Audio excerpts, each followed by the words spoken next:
Good evening and welcome to Midnight Movie Club and my review of The Meg. So The Meg was directed by Jon Turturro, whose previous work includes the National Treasure trilogy and The Sorcerer's Apprentice, and a wee film you might know called Cool Runnings. He has a keen eye for action, and I have to admit I do quite like the National Treasure films. Yes, they aren't great, but I do enjoy them for the mere fact that it was basically modern day Indiana Jones with Nicolas Cage, so I was keen to see what he could do with The Meg. The Meg stars Jason Statham, Li Bingbing, Rainn Wilson, Cliff Curtis, Winston Chow and Ruby Rose, so it was boasting quite a few big names in its cast, with a nice mix of talent in there, bar Ruby Rose. So what's The Meg about? Well, a megalodon, a prehistoric shark that can grow up to 70 feet in length. Statham's character Jonas encounters something he believes to be a megalodon on a deep sea rescue mission, but it's classed as insane due to the extreme depths that he dived to, so he turns his back on diving. Then when a deep sea research station's crew gets stuck at the bottom of the Pacific Ocean, they come in contact with the same thing Jonas did. So Jonas is called into action to retrieve the crew, saving them and the rest of the ocean for that matter, from this prehistoric killer. Straight off the bat, The Meg knows what it is, a big dumb popcorn flick, and if you go into it expecting that, you will have fun, but if you go in expecting something far more, then you will be let down. Now the shot choices were very wonky throughout the film, I thought, especially some close-up shots in the sub-scenes, which did annoy me a little. That paired with the funky lighting had some shots looking super goofy, but in a movie like this, it almost just gets away with it. In saying this though, I really did enjoy the big action set pieces, and a couple of shots had me saying, wow, that's pretty awesome. But from a giant shark monster movie, that is to be expected.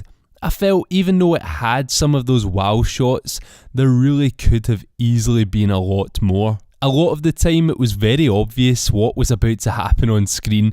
The Meg will not surprise you at all in any shape or form. It is a very by the numbers action flick. Now as far as dialogue goes, there is some super awkward dialogue in here, especially within the first act of the film. I feel that the dialogue does pick up tenfolds in the second and third act, but in this first act, you'll notice it as it just comes across as being very clunky and off. Thankfully, it does get better though. With this dialogue comes some terrible but at the same time fantastic lines. It is some of the cheesiest cheese ever, but it's great cheese. Hearing Statham deliver some of these lines had me cracking up, but at the same time thinking he was the most badass human being on the planet. The humour is very hit or miss, but the movie itself knows this and laughs at its own shitty jokes, which I enjoyed. Sometimes I think they purposely wrote shit jokes just to wink at us like, yeah, we know, trash right? But it's a fucking huge shark fighting a bald martial artist with a weird accent, so it doesn't matter. But anyway, on to performances. The standouts for me had to obviously be Statham, but surprisingly, Sophia Kai, who played Mei Ying, the 9-year-old daughter of Li Bingbing's Su-yin, I thought she would end up being annoying as fuck, but not at all. I thought she was fantastic. Along with Sophia and Statham, I thought Cliff Curtis was great. His jokes and dry sense of humour worked for me, and there's something about the Kiwi accent that just cracks me up. Everyone else on the cast honestly does a decent job with what they are given, considering the cheesiness, with the exception of Ruby Rose. I'm sorry, I'm just not a fan of her at all.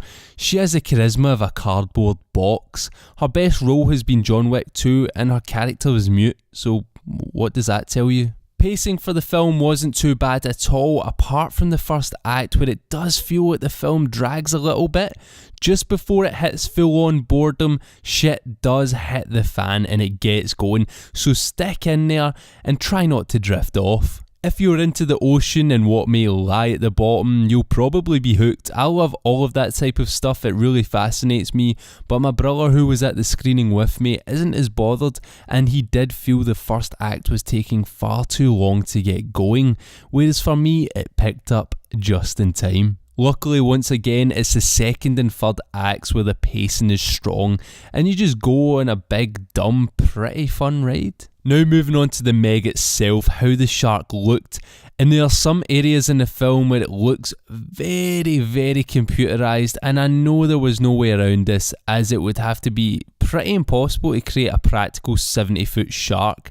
But with the film's budget, I was expecting all the shaky CGI from the trailers to be much more polished. Don't get me wrong, the shark looks great in places, but in others not so much. The giant squid we also see in the film was a lot worse than the Meg. That was straight out of a cartoon. But the whales you see aren't half bad. I just wish the CGI could have been at its best for the whole runtime. For me, the best looking shark in film has to be the shark from The Shallows. I thought the CGI on that was great, but I understand bigger shark, bigger problems, and with the Meg's B-movie backbone, the sometimes dodgy effects don't stick out too much like a sore thumb. I thought when the actors were beside the Meg in the water, it actually looked great, just sometimes when it was breaching to the surface, it did look a little naff. Also, in some scenes it just looks like our characters are standing or swimming in front of a giant green screen. What was great about the shark though was that it didn't growl or any of that pish. I hate when shark films have the shark growl like a rabid dog, so well done for not making the Meg growl. And one thing I thought was particularly awesome about the Meg was the set design. The Mana 1 research station was pretty damn amazing and gets you excited when those doors open, revealing its view and you see into the deep blue. It was rather reminiscent of Deep Blue Sea, which I personally loved. But even within the subs, they had a great cramped feel to them and looked great. Just what I mentioned earlier though, sometimes with certain shots it did make it look a little goofy. The score for the Meg actually wasn't too bad either. It was a nice blend of oriental and industrial vibes with your usual action epic orchestral stuff. But in parts of the film I really admired it. Although it wasn't anything too memorable, it would have been good if the shark was accompanied by something that stuck with you and got your heart racing a little more. But a decent score nonetheless. Now there was a little bit of hoo-ha when it was announced that the Meg was rated PG and not R, but I really don't think it hurt it much in the end, as we do see some blood and we see a severed arm or leg, I can't quite remember, but it makes sense.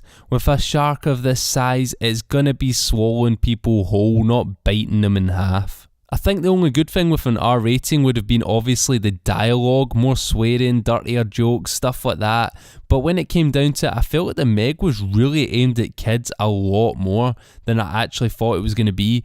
Apparently there is an R-rated cut out there, but after seeing the movie, I highly doubt it. I was very surprised by how much this is catered to younger audiences, and I think that is being seen in the numbers it's bringing in. Some adults are still having fun with it and can take their kids. I can see why they went for the PG instead of the R. For me personally, I would have loved an R rating and something in the vein of Piranha 3D, as I really enjoyed Piranha 3D, but I feel the Meg was going for a totally different target audience, and they hooked them pretty well. Go into the Meg expecting nothing more than big, dumb popcorn fun and you will have a good time, but if you go in expecting horror or the best shark movie since Jaws, you'll fucking hate it.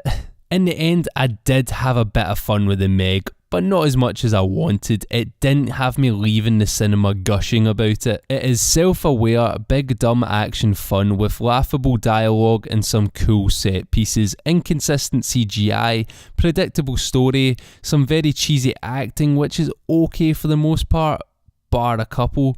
For me, it was passable, it was average, it was B-movie popcorn flick, and with all that said, I'm going to give the Meg a 2.5 out of 5 rating.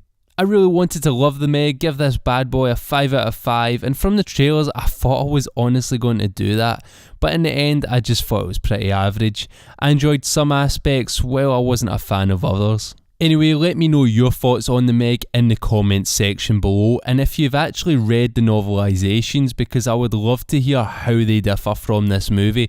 I'd imagine they are totally different. But anyway, if you enjoyed this video, leave it a like, and if you're new here, then why not subscribe to join the club, and make sure to check me out on Twitter and Instagram. Thank you very much for watching, and good night.